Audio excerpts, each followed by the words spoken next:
নমস্কার বন্ধুরা, একটা নতুন ব্লগে তোমাদের সকলকে জানাই স্বাগত।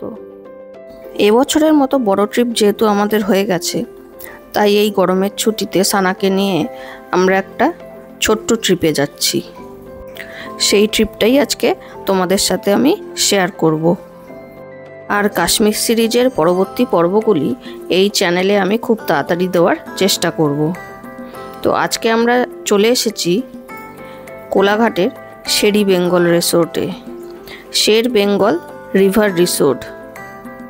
কলকাতা থেকে কোলাঘাটের ডিস্টেন্স মোটামুটি 1.5 ঘন্টার মতো জার্নি করলে এখানে পৌঁছানো যাবে।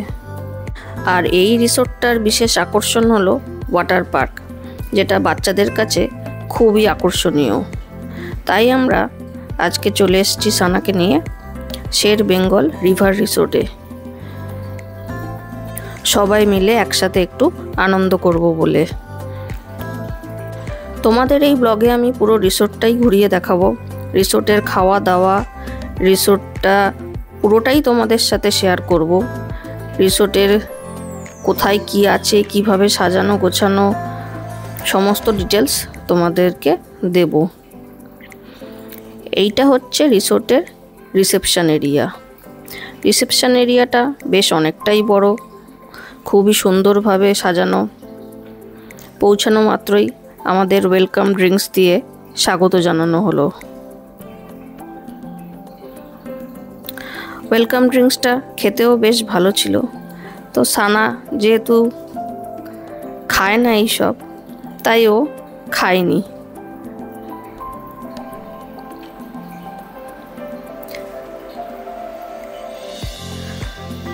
তোমরা দেখতেই পাচ্ছ ভিডিওতে রিসোর্টটা, রিসেপশন এরিয়াটা বেশ সুন্দর করেই সাজানো গোছানো। রিসেপশন এরিয়ার ভেতরে একটা ছোট অ্যাকোরিয়াম টাইপের করা রয়েছে। এটা একটা খোলা অ্যাকোরিয়াম বলা যেতে পারে। এখানে কোনো কাঁচ দিয়ে বন্ধ করা নেই। নানা রকমের রং বেরঙের মাছ ঘুরে বেড়াচ্ছে। রিসেপশন এরিয়া থেকে আমরা এবার বাইরের দিকে চলে এসেছি। এইখানটাই হচ্ছে ওয়াটার পার্ক, আর এই দিকটা হচ্ছে কটেজ এরিয়া। আমরা যেহেতু কটেজ বুক করেছিলাম, তাই আমরা কটেজের দিকে যাচ্ছি। এই দিকটা পুরোটাই কটেজ। এইখানে মোটামুটি 5 থেকে 6টা কটেজ রয়েছে। আর রিসেপশন এরিয়াটা যেদিকে, যেই বিল্ডিংটায়, ওইখানে হোটেলের রুমগুলো রয়েছে।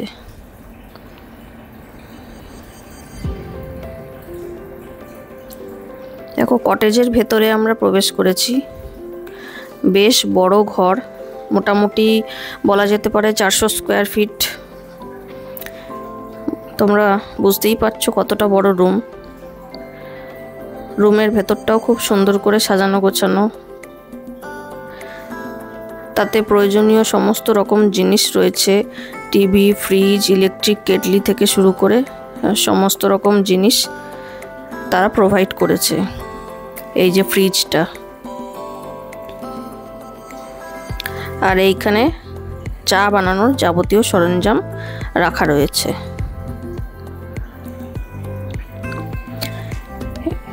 এটা ওয়ার্ড্রপ, এখানে জামা কাপড় তোমরা রাখতে পারো। একটা রিডিং টেবিল চেয়ারও রয়েছে। কোনো অফিসিয়াল কাজকর্ম বা পড়াশোনা করার জন্য কেউ এটা ইউজ করতে পারে। এছাড়াও বেশ একটা আরামদায়ক সোফা রয়েছে।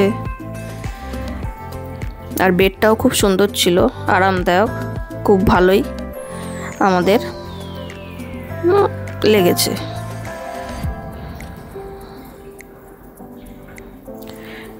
এইবারে তোমাদের ওয়াশরুমটা দেখিয়ে দিই। ওয়াশরুমটাও বেশ বড়। সমস্ত রকম টয়লেটারিজ ওয়াশরুমে দেওয়া ছিল। এইটা হচ্ছে বাথটাব। এই বাথটাবটা সিমেন্টের। এইখানে নর্মাল যেরকম বাথটাব হয় সেরকম দেওয়া থাকলে বেশ আরও ভালো লাগতো। এটা বাথরুমের বাথটাবটা এমনি টাইলস দিয়ে করা ছিল। আমার মতে যে রুমের যে রেট নেওয়া হয়েছে সেই আন্দাজে বাথটাবটাকে চেঞ্জ করা উচিত। আর আমাদের রুমের সাথেই একটা প্রাইভেট সুইমিং পুল ছিল, যেখানে যখন ইচ্ছা নিজের মতো ব্যবহার করা যাবে। আর এখন রুমে চেক ইন করার পরই আমরা সাথে সাথে ওয়াটার পার্কে চলে এসেছি সানাকে নিয়ে। ও খুবই ব্যস্ত হয়ে পড়েছিল ওয়াটার পার্কে আসবে বলে, তাই জন্য আমরা খুব তাড়াতাড়ি রেডি হয়ে চলে এসেছি।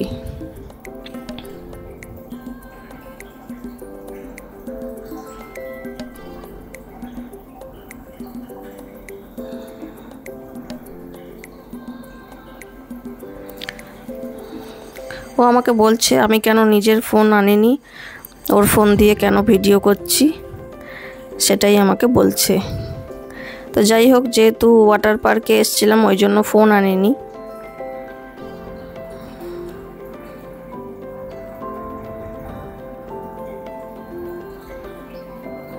এই বিকেলবেলাতেও দেখো সবাই কত এনজয় করছে ওয়াটার পার্কে। আর যেহেতু গরমকালে কোনো অসুবিধাই নেই, যখন তখন জলে নামা যায়। সবাই ফ্যামিলি নিয়ে কি সুন্দর এনজয় করছে।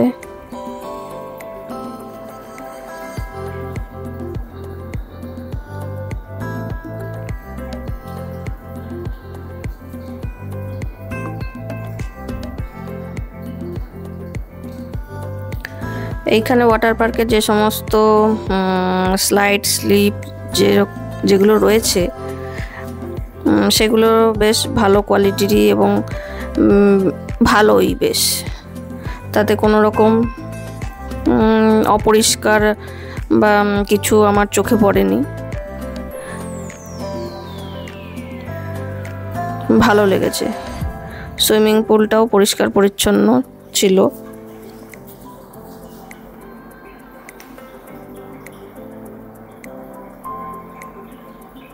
সানা এবার ওয়াটার স্লাইড চড়বে বলে বসে পড়েছে।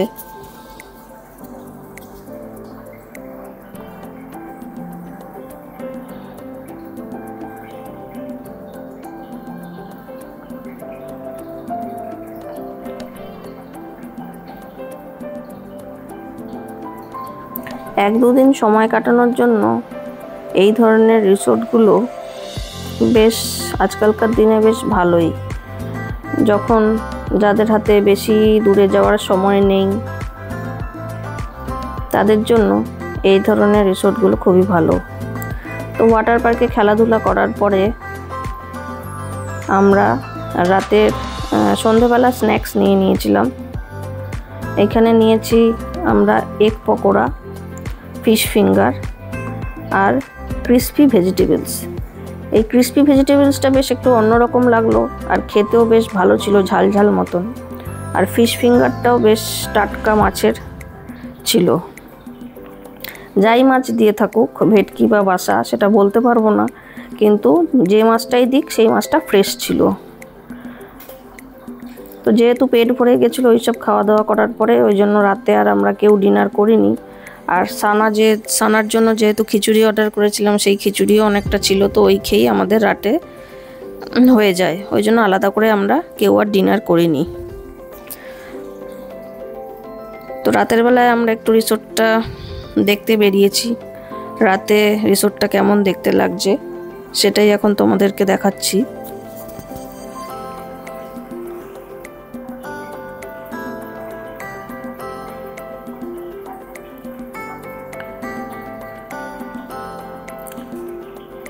পরের দিন আমরা সকালবেলায় আমরা ব্রেকফাস্ট করতে চলে এসেছি। এখন ব্রেকফাস্টে কি কি মেনু আছে দেখো, তোমাদেরকে দেখাচ্ছি।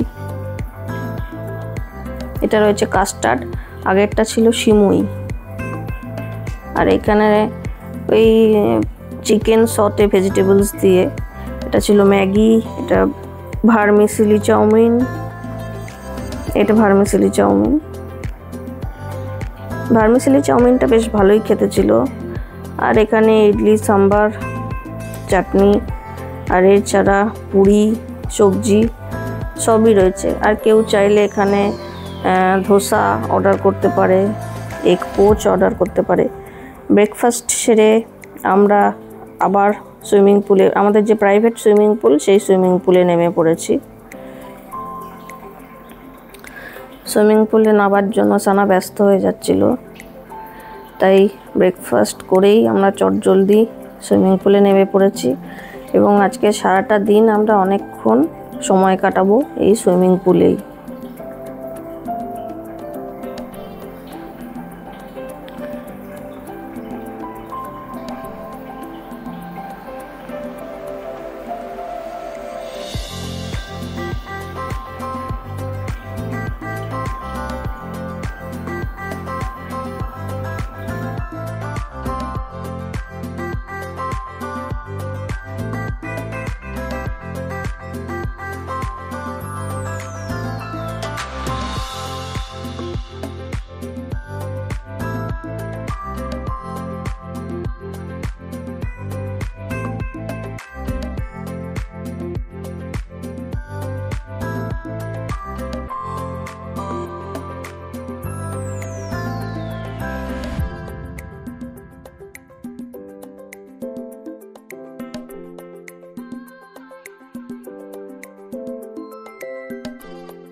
সুইমিং পুলে খেলনা নিয়ে খেলছে।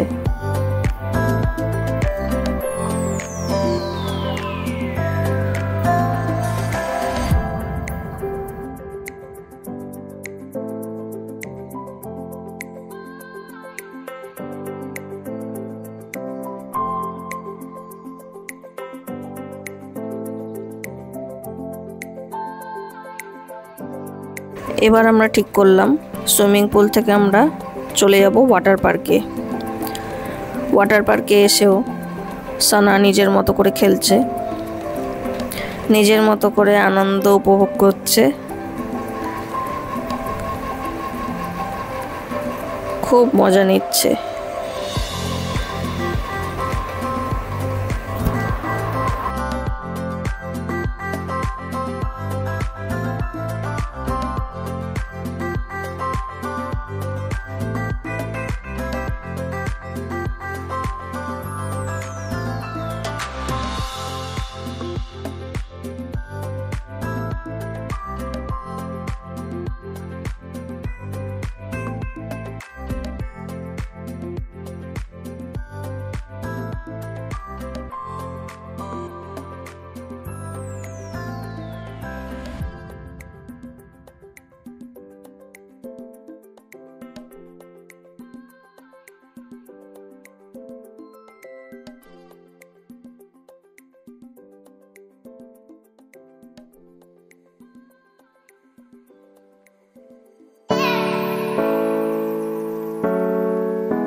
ওয়াটার পার্ক থেকে আমরা আবার আমাদের প্রাইভেট সুইমিং পুলে এসে গেছি, আরও কিছুক্ষণ সময় কাটাবো বলে।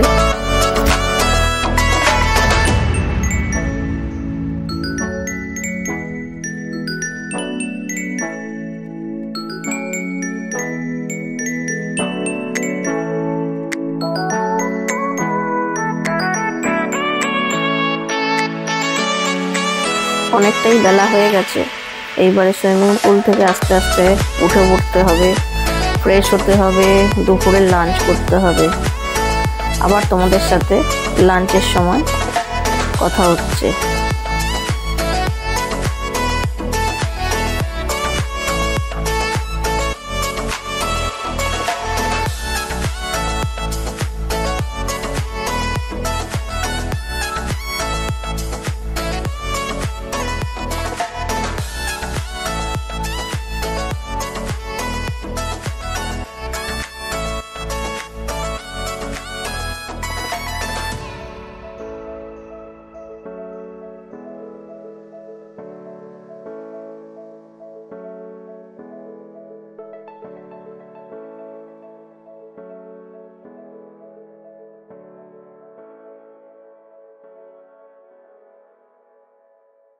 লাঞ্চে আমরা নিয়েছি স্টিমড রাইস, ডাল, ঝুরি আলু ভাজা, আলু পোস্ত আর কাতলা মাছের কালিয়া।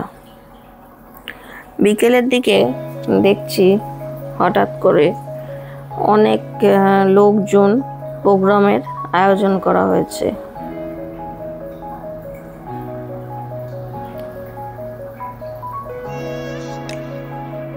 কোনো হয়তো প্রোগ্রাম রয়েছে, তাই জন্যই তার আয়োজন চলছে। প্রচুর লোকজনও দেখতে পাচ্ছি। তো আমরা বিকেলবেলাতে এখন একটু সানাকে নিয়ে পার্কে নিয়ে এসেছি। এইখানেও নানা রকম স্লিপ, দোলনা, সিস, নানা রকমের অ্যাক্টিভিটিস রয়েছে বাচ্চাদের জন্য, যাতে বিকেলবেলাটা বাচ্চারা আনন্দ করে সময় কাটাতে পারে, তার ব্যবস্থাও এখানে রয়েছে। আর এখানটাও বেশ সুন্দর করে চারিদিকটা সাজানো গোছানো, গাছপালা দিয়ে ঘেরা।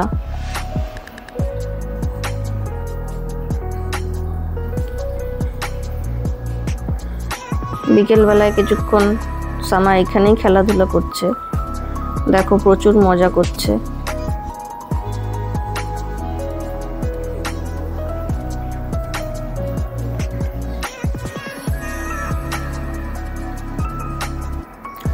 তোমাদের আমি একটু আগেই দেখালাম যে রিসোর্টটায় অনেক লোকজন এসেছে।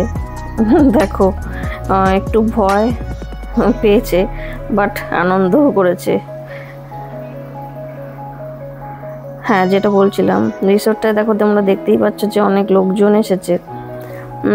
তবে আমার মতে এই ধরনের এত বড় প্রোগ্রাম কোনো রিসোর্টে করতে দেওয়া উচিত নয়, যেখানে অনেক সংখ্যক লোক উপস্থিত। ছোটোখাটো প্রোগ্রাম হলে ঠিক আছে, যে সমস্ত কোম্পানির প্রোগ্রামগুলো হয় সেখানে মোটামুটি 20-30 জন, ম্যাক্সিমাম 50 জন অবধি ঠিক আছে। কিন্তু এই যে প্রোগ্রামটা এখানে যে হচ্ছে, এখানে প্রচুর লোকজন এসেছে, প্রচুর সংখ্যক গাড়ি এসেছে।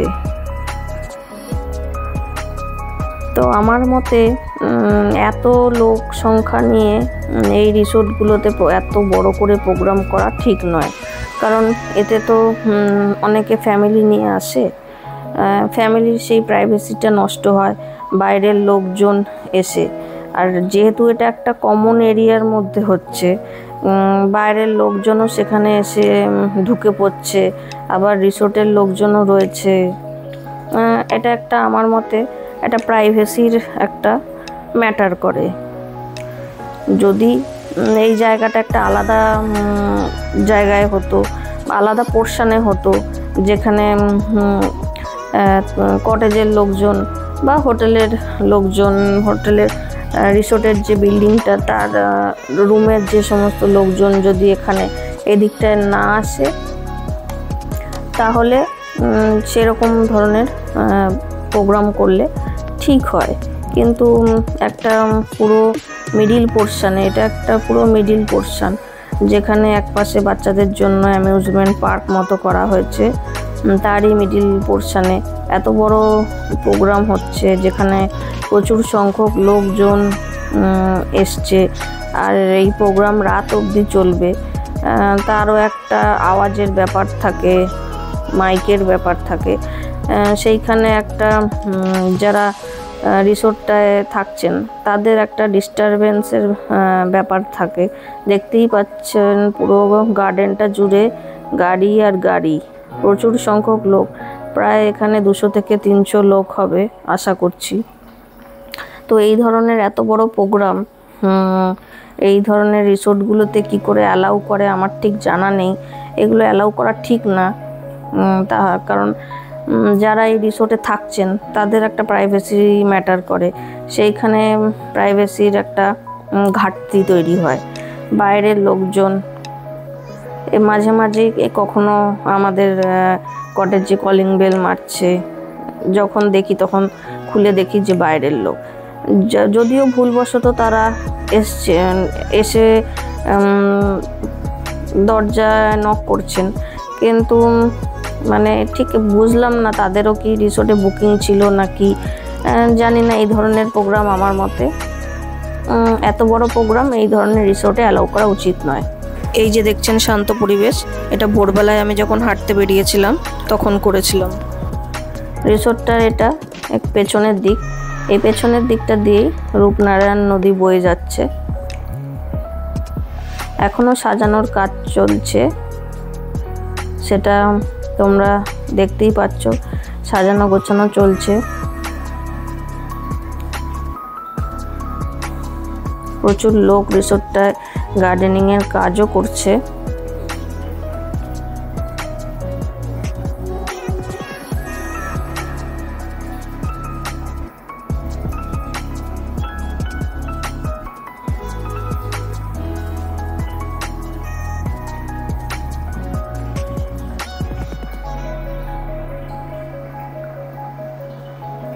এই যে নদীর পাড়, নদীর পাড়টা বেশ সুন্দর করেই ফুল গাছ টুল গাছ দিয়ে সাজানো গোছানো রয়েছে।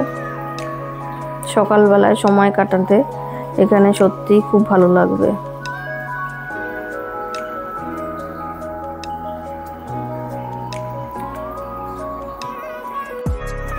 শের বেঙ্গল কোলাঘাট রিসোর্টে তোমরা যারা যারা এসছো তারা কমেন্ট করে জানাও, আর যারা ভাবছো যে আসবে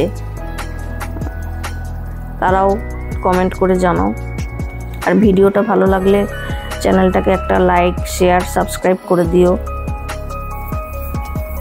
রিসোর্টটার সবই ভালো, স্টাফদের ব্যবহারও খুব ভালো, পরিষ্কার পরিচ্ছন্ন, খাবার দাবারও খুবই ভালো, টেস্টি খাবার। আমাদের সত্যিই ভালো লেগেছে। তো আশা করি তোমরা সবাই ভালো থাকবে। আবার কোনো দেখা হবে নতুন একটা ব্লগে। ততক্ষণের জন্য সকলকে জানাই টাটা, বাই বাই। আর চ্যানেলটাকে সাবস্ক্রাইব করতে একদমই ভুলো না যেন, তাহলে আমি অনেক উৎসাহ পাই আর নতুন নতুন ভিডিও তোমাদেরকে দেখাতে উৎসাহ পাই। দেখা হচ্ছে পরবর্তী কোনো ব্লগে। ততদিনের জন্য সবাই ভালো থেকো, ভালো রেখো। ধন্যবাদ।